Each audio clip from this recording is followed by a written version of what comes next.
नमस्कार मेरे प्रिय श्रोताओ, स्वागत है आपका हमारे YouTube चैनल भक्ति मार्ग में।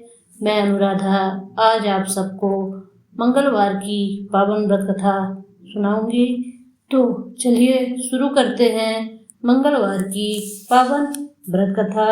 एक समय की बात है, एक ब्राह्मण दंपति की कोई संतान नहीं थी, जिस कारण वह बहुत दुखी थे। एक समय ब्राह्मण वन में हनुमान जी की पूजा के लिए गया। वहां उसने पूजा के साथ साथ महावीर से एक पुत्र की कामना की। घर पर उसकी स्त्री भी पुत्र प्राप्ति के लिए मंगलवार का व्रत करती थी।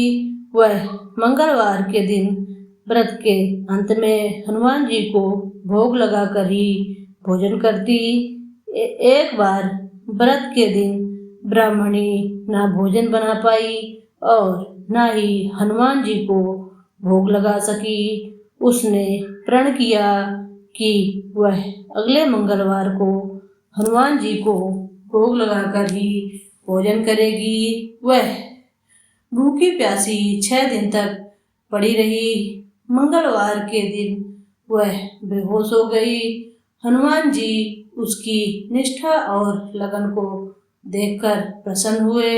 उन्होंने आशीर्वाद स्वरूप ब्राह्मणी को एक पुत्र दिया और कहा कि यह तुम्हारी बहुत सेवा करेगा। बालक को पाकर ब्राह्मणी बहुत प्रसन्न हुई। उसने बालक का नाम मंगल रखा। कुछ समय उपरांत जब ब्राह्मण घर आया तो बालक को देखकर पूछा कि वह कौन है।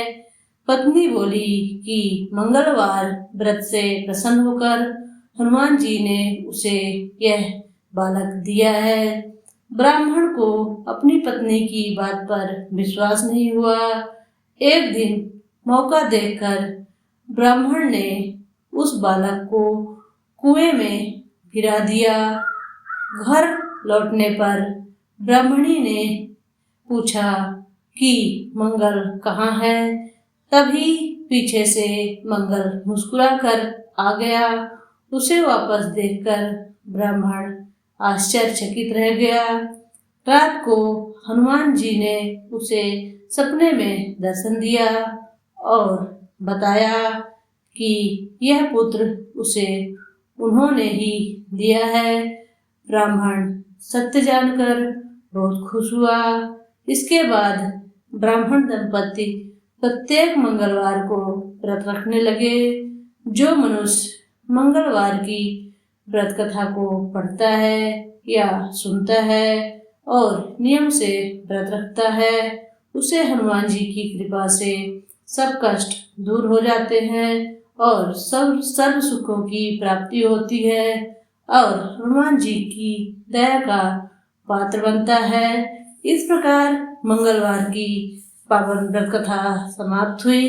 मंगलवार के दिन आप पूजा पाठ के साथ साथ हनुमंत लाल जी की पूजा आराधना में हनुमान चालीसा, बजरंग बाण का पाठ और संकट मोचन अष्टक का पाठ बहुत ही प्रमुख माना जाता है। आप इनका पाठ अवश्य करें और